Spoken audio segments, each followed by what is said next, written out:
Pathanamthitta Ranni block പടിക്ക് സമീപം പമ്പാ നദീ തീരത്ത് പ്രധാന പാതയോരത്ത് വീട് നിർമ്മിക്കാനെന്ന പേരിൽ കുന്നിടിച്ച് വൻതോതിൽ മണ്ണെടുത്ത സ്ഥലമാണിത്. കേരളത്തിൽ അങ്ങോളം ഇങ്ങോളം ഇങ്ങനെ അപകടാവസ്ഥയിലുള്ള സ്ഥലങ്ങളുണ്ട്.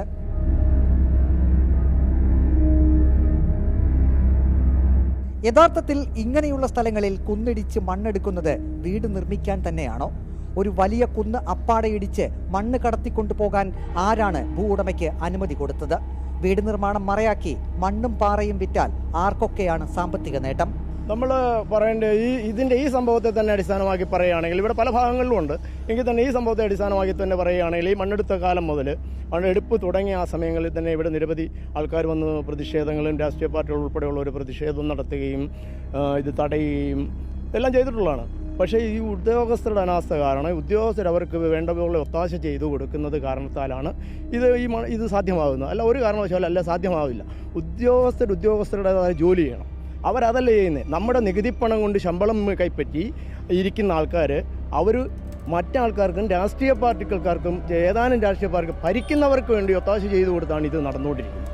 ആദ്യം വീട് നിർമ്മാണത്തിന് മണ്ണെടുക്കാൻ എങ്ങനെ അനുമതി ലഭിക്കും എന്ന് പരിശോധിക്കാം. ഭൂവുടമ ഭൂമിയുടെ കരമടച്ച രസീതും കൈവശാവകാശ രേഖയുമായി ഗ്രാമപഞ്ചായത്തിനെ സമീപിക്കുന്നു. വീട് നിർമ്മിക്കാൻ പുരയിടത്തിൽ നിന്നും മണ്ണ് നീക്കാൻ അനുമതി നൽകണമെന്ന് അപേക്ഷ നൽകുന്നു. അപേക്ഷയോടൊപ്പം വീടിന്റെ പ്ലാനും ഭൂവുടമ ഗ്രാമപഞ്ചായത്തിന് സമർപ്പിക്കണം. ഗ്രാമപഞ്ചായത്തിലെ ബിൽഡിംഗ് വിഭാഗത്തിലെ എഞ്ചിനീയർ സ്ഥലം പരിശോധിച്ച് അനുമതി നൽകുന്നു. ഗ്രാമപഞ്ചായത്തിന്റെ അനുമതി പത്രവുമായി ഭൂവുടമ മൈനിംഗ് ആൻഡ് ജിയോളജി ഡിപ്പാർട്ട്മെന്റിനെ സമീപിക്കുന്നു. ജിയോളജി ഡിപ്പാർട്ട്മെന്റ് ഉദ്യോഗസ്ഥർ സ്ഥലപരിശോധന നടത്തി മണ്ണെടുക്കാൻ പാസ് നൽകുന്നു. പക്ഷേ ഇങ്ങനെ ചെങ്കുത്തായ മലയിടിച്ച് വീട് നിർമ്മിക്കാനും മണ്ണെടുക്കാനും ഗ്രാമപഞ്ചായത്തും ജിയോളജി ഡിപ്പാർട്ട്മെന്റും ഏത് മാനദണ്ഡപ്രകാരമാണ് ഭൂവുടമയ്ക്ക് അനുമതി കൊടുത്തത്? സാധാരണക്കാർ ഉന്നയിക്കുന്ന ചോദ്യം ഇതാണ്. ഇതിൻ്റെ തൊട്ട് മുകളിൽ ഒരു ക്ഷേത്രം, ആയിക്കൽ അടവീശ്വര ക്ഷേത്രമുണ്ട്. ഇതിന് തൊട്ട് മുകളിൽ ഒരു നല്ല ഒരു ശക്തമായ ഒരു മഴയും ഒക്കെ ഉണ്ടായിക്കഴിഞ്ഞാൽ ആ ക്ഷേത്രം ഉൾപ്പെടെ ഈ തിരുവാഭരണ പാതയിലേക്ക് ഇറങ്ങി വരും. ഇത് മെയിൻ റോഡാണ്, ശബരിമല തിരുവാഭരണ പാത റോഡാണ്.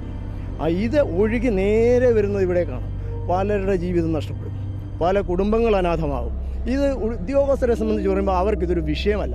എന്തെങ്കിലും സംഭവം ഉണ്ടായിക്കഴിയുമ്പോൾ പെട്ടെന്ന് ചടകുടഞ്ഞെഴുന്നേറ്റ് വന്നിട്ട് ഇവിടെ എല്ലാം പെട്ടെന്ന് അത് അങ്ങനെയാണ് ഇങ്ങനെയാണെന്നും പറഞ്ഞ് ഒരു പ്രകോപനം ഒരു പ്രഹസനം ഉണ്ടാക്കി 4 ദിവസം കഴിയുമ്പോൾ അതെല്ലാം കെട്ടടങ്ങി അവർ പോകുന്ന സമീപനമാണ് ഇപ്പോൾ ഇവിടെ കണ്ടുകൊണ്ടിരിക്കുന്നത്. അത് തികച്ചും നിർഭാഗ്യകരമാണ്. ഒരു കാരണവശാലും അനുവദിച്ചു കൊടുക്കാൻ സാധിക്കുന്നതുമല്ല. ജിയോളജി ഡിപ്പാർട്ട്മെന്റ് അനുവദിച്ച അളവിന്റെ 10 മടങ്ങിരട്ടി മണ്ണാണ് മല ഇടിച്ച് കടത്തുന്നത്.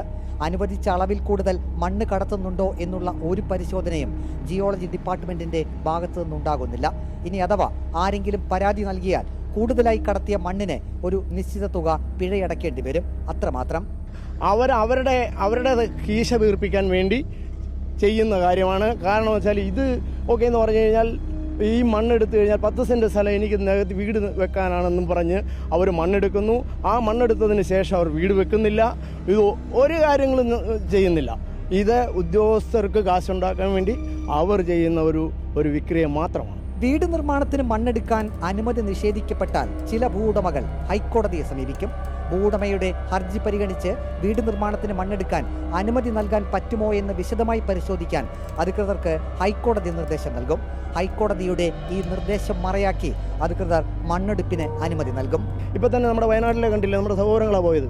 എത്ര എണ്ണമാണ് പോയത്? ഇതിനു മുമ്പുണ്ടായി. അന്ന് പറഞ്ഞ കാര്യങ്ങളൊന്നും നടപ്പാക്കാതെ പോകുന്നതല്ല ഇതിന് പിന്നെ ഇങ്ങനെ അപകടങ്ങൾ വർദ്ധിച്ചുകൊണ്ടിരിക്കുന്നു. ഒരു കാരണവശാലും ഇത് അനുവദിച്ചു കൊടുത്തുകൂടാ. ഈ കർശനമായ നിലപാടുകൾ സ്വീകരിക്കേണ്ടത് അനിവാര്യമാണ്. ഇല്ലേ ഇനിയും ഇതുപോലുള്ള സംഭവങ്ങൾ ഉണ്ടാകും. അന്നേരം സടകുടഞ്ഞെഴുന്നേറ്റിട്ട് യാതൊരു കാര്യങ്ങളുമില്ല. അതുണ്ടാകാതിരിക്കാൻ ഉദ്യോഗസ്ഥരും ഭരിക്കുന്ന പാർട്ടിയും പ്രത്യേകിച്ച് ശ്രദ്ധ പുലർത്തേണ്ടതാണ്. അതിതീവ്ര മഴ പെയ്താൽ അത് താങ്ങാനുള്ള ശേഷി ഇങ്ങനെ മണ്ണെടുത്ത കുന്നിന്റെ ബാക്കി ഭാഗങ്ങൾക്കുണ്ടാകില്ല. വെട്ടിയെടുത്ത മണ്ണിനടിയിൽ മരത്തിന്റെ വേരുകൾ വരെ തെളിഞ്ഞു കാണാം. പാറക്കല്ലുകൾ ഏതു നിമിഷവും ഉരുണ്ട് താഴെ വീഴാവുന്ന അവസ്ഥയിലാണ്. എന്ത് വിശ്വസിച്ചാണ് ജനം ഈ മലയടി വാരത്തിലൂടെ യാത്ര ചെയ്യുക?